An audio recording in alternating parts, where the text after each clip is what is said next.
আসসালামু আলাইকুম। আজ আমি আপনাদের ২টি ডিম দিয়ে কীভাবে বাসায় ভ্যানিলা পিস কেক বানাতে হয় দেখাবো। খুব সহজে বাসায় আপনারা যেন বানাতে পারেন।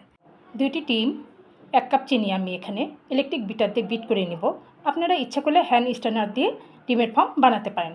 আমি ইলেকট্রিক বিটার দিয়ে করব তাড়াতাড়ি হওয়ার জন্য। এবার আমার ডিমের ফর্ম হয়ে গেছে। এবার আমি এই ডিমের ফর্মে ১ চামচ ভ্যানিলা এসেন্স ব্যবহার করছি এবং হাফ কাপ সয়াবিন তেল ব্যবহার করে ২৯ সেকেন্ড আবার বিট করে নিলাম। এবার আমি চালনিতে ১ কাপ ময়দা নিয়েছি, ১ চামচ বেকিং পাউডার নিয়েছি, একটু সামান্য লবণ নিয়ে চালনিতে শুকনো উপকরণগুলো চেনে নিলাম। এবার আমি সমস্ত উপকরণগুলো সুন্দর করে স্প্যাচুলারের সাহায্য নিয়ে মিশিয়ে নিলাম। এই তো আমার মিশানো শেষ। এবার আমি বেটারগুলো লম্বা মোল্ডে ঢেলে নিলাম এবং কাঠি দিয়ে সমান করে নিলাম। এবার আমি চুলাতে চলে গেলাম।